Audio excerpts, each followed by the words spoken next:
Job Sikhala's home bombed in Sint. Mary's family escapes terror attack. The 1st of September 2025. By Job Sikhala. Harare, prominent opposition figure Job Sikhala, says his home in Sint. Mary's was bombed in the early hours of Saturday, August 30th, in what he describes as a cowardly act of terrorism. At the time of the attack, neither he nor his wife were at home. His children, who were asleep, narrowly escaped harm. Sikhala revealed that he was in South Africa launching his biography, Footprints in the Chains, The Life of Job Sikhala, while his wife was in Gudu, attending a memorial service. When I heard my children crying over the phone after the bombing, it deeply speared my heart with agony. I could not hold my tears.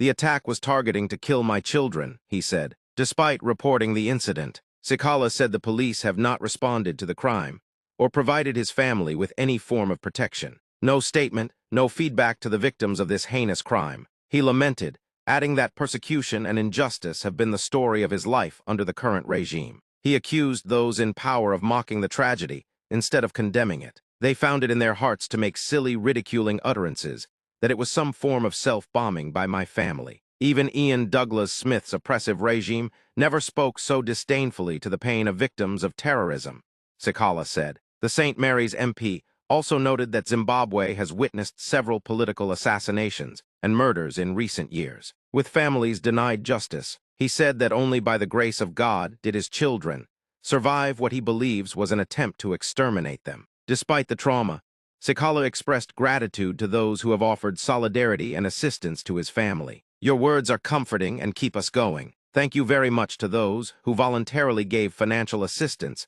and resources to start repairing the damage. May God bless you all, he said. Sikhala vowed that, although the attack was meant to silence him, there is no evil that has never come to an end in the history of mankind.